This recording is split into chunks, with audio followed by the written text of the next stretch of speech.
美国国务卿布林肯和英国外交大臣拉米近日在访问乌克兰期间，分别宣布了新的对乌克兰的巨额资金支持，还讨论了是否解除对乌克兰使用远程武器攻击俄罗斯领土的限制。普京对此警告，如果西方解禁远程武器，就意味着与俄罗斯开战。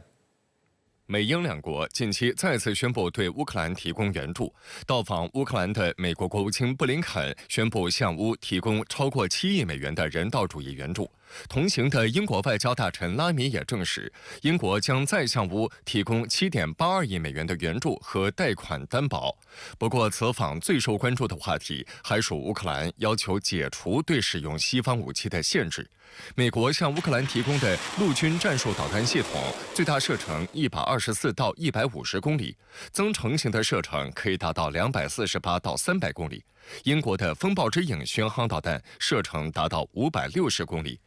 有英国政府消息人士称，英国已决定允许乌对俄境内目标使用风暴之影巡航导弹。有消息还称，布林肯也暗示白宫将解除对乌远程打击限制。俄罗斯外长拉夫罗夫12号表示，俄方毫不怀疑西方早已决定解除对乌克兰使用远程武器攻击俄罗斯领土的限制，现在是试图在公开场合美化这一决定。俄总统新闻秘书佩斯科夫也做出了同样的判断。他说，西方这个决定将大大加剧其插手俄乌冲突的程度，毫无疑问将引发俄罗斯的回应。Скорее всего, конечно, все эти решения уже приняты. Это можно предположить с большой долей вероятности. В настоящий момент просто в СМИ ведется такая кампания информационная по формализации уже принятого решения. 普京回应称，西方国家若解禁远程武器，那将彻底改变冲突本质，也意味着他们与俄罗斯直接开战。俄罗斯将根据所面临的威胁做出适当决定。И поэтому речь идет не о том, чтобы разрешать украинскому режиму наносить удары по России этим оружием или не разрешать. Речь идет о том, чтобы принять решение о том, что страны НАТО напрямую участвуют в военном конфликте или нет. Если это решение будет принято, это будет означать не что иное, как прямое участие стран НАТО, Соединенных Штатов, европейских стран в войне на Украине. 就在布林肯访乌的同一天，美国国防部发表声明称，美国雷神公司获签供应先进中程空攻导弹及其附属设备的合同，价值接近12亿美元。声明说，合同包括向外国供应这款导弹，其中包括乌克兰。俄罗斯外交部发言人扎哈罗娃指出，为乌克兰提供大量武器的生产制造行为，使美国经济转向战时状态。美国军工复合体的收入呈现爆炸式增长，但经济全面军事化的道路是一条死胡同，因为向和平状态的过渡往往代价非常高昂。扎哈罗娃表示，在这种情况下，美国军工复合体及其核心业务将不可避免地采取一种屡试不爽的手段，他们将尝试以任何借口煽动新一轮的武装冲突。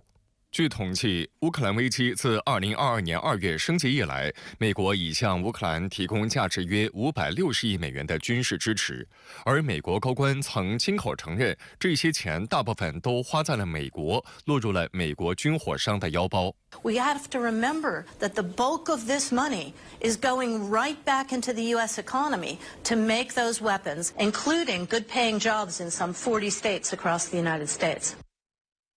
战事方面，俄罗斯国防部12号通报，俄军的航空兵和炮兵对用于乌军行动保障的机场基础设施、能源设施进行了大规模打击，其中击落了乌克兰59架无人机。同一天，乌克兰武装部队总参谋部发布战报称，截至当天的下午，前线地区发生了79次战斗，大多数的战斗发生在波克罗夫斯克和库拉霍沃方向，多场战斗仍在继续。在库尔斯克州，俄军称继续击溃乌克兰武装部队，在过去2天内已控制了库尔斯克州10个定居点。乌克兰总统泽连斯基则表示，俄军开始在库尔斯克地区发起反攻行动，但他称一切都按照乌克兰的计划进行。当地时间12号，日本自民党发布总裁选举公告，共有9人登记参选。这是日本自民党于1972年引入提名推荐制度以来，登记候选人总数最多的一次。由于日本自民党占国会多数议席，这也就意味着谁胜选，谁将锁定日本的下一任首相。9名候选人包括日本经济安全保障担当大臣高市早苗、内阁官房长官林芳正、外务大臣上川洋子、数字大臣河野太郎、前经济安全保障担当大臣小林英之、前环境大臣小泉进次郎、前内阁官房长官加藤胜信、自民党前干事长石破茂以及现干事长茂木敏充。而此前曾表达参选意向的经济产业大臣斋藤健因未能获得参选所需的20人提名而退出。総裁選の戦いから撤兵します。自民党总裁选举定于27号举行投票和计票。根据选举规则，367名自民党籍国会议员每人1票，各地地方议员、普通党员、注册支持者所投票折合为367票，合计734票，得票过半者当选总裁。如果第1轮投票没有人得票过半，得票数前2名的候选人将进入第2轮及决胜轮投票。共同社认为，选举进入决胜轮的可能性很大，预计候选人将围绕经济和社会政策等主要问题展开选战，包括挽回日本政府因黑金丑闻而丧失的公信度，以及应对物价上涨。多份日本民调结果显示，石破茂、小泉进次郎、高市早苗的支持率分列前3，是新总裁的热门人选。石破茂现年67岁，曾担任日本防卫大臣、自民党干事长等职，这是石破茂第5次对自民党总裁宝座发起挑战，他将其称为政治生涯的最后一战。尽管石破茂在民调中很受欢迎，但有声音认为他在党内的基础薄弱，赢取国会议员票方面可能有困难。小泉进次郎从政后即被视为日本政坛的超新星，现年43岁的他出身政治世家，父亲小泉纯一郎是日本前首相。有日媒指出，小泉进次郎能够成为强有力的竞争者，主要与小泉纯一郎的影响力有关。日本前首相菅义伟日前发表街头演讲，为小泉进次郎背书。但有分析称，由于小泉进次郎缺乏担任要职的经历，背后又有着支持他的菅义伟的身影，外界担忧新政府可能陷入垂帘听政的局面。63岁的高市早苗是第7位正式参选者，也是首位女性候选人。她力争成为日本首位女首相，这是高市第2次参选党总裁。2021年，高市早苗败给了现任首相岸田文雄，无缘党首。在本次选举中，他与小林英之的支持群体有所重合，双方支持者均是重视保守政策的选民，如何扩大支持面成为高市面临的棘手问题。不过，即使3人在民调中相对受青睐，但支持率实际上均在30%以下，都没有确保胜出的绝对优势，选情仍不明朗。值得注意的是，日本前首相小泉纯一郎11号晚接受记者采访时，首次就其儿子小泉进次郎竞选自民党总裁一事发表评论。小泉纯一郎称，他与儿子在一次用餐时谈及本届选举。ちょっと年齢的にね、若いんじゃないか。50過ぎてね、考えればいいんじゃないかと言ってんだけども、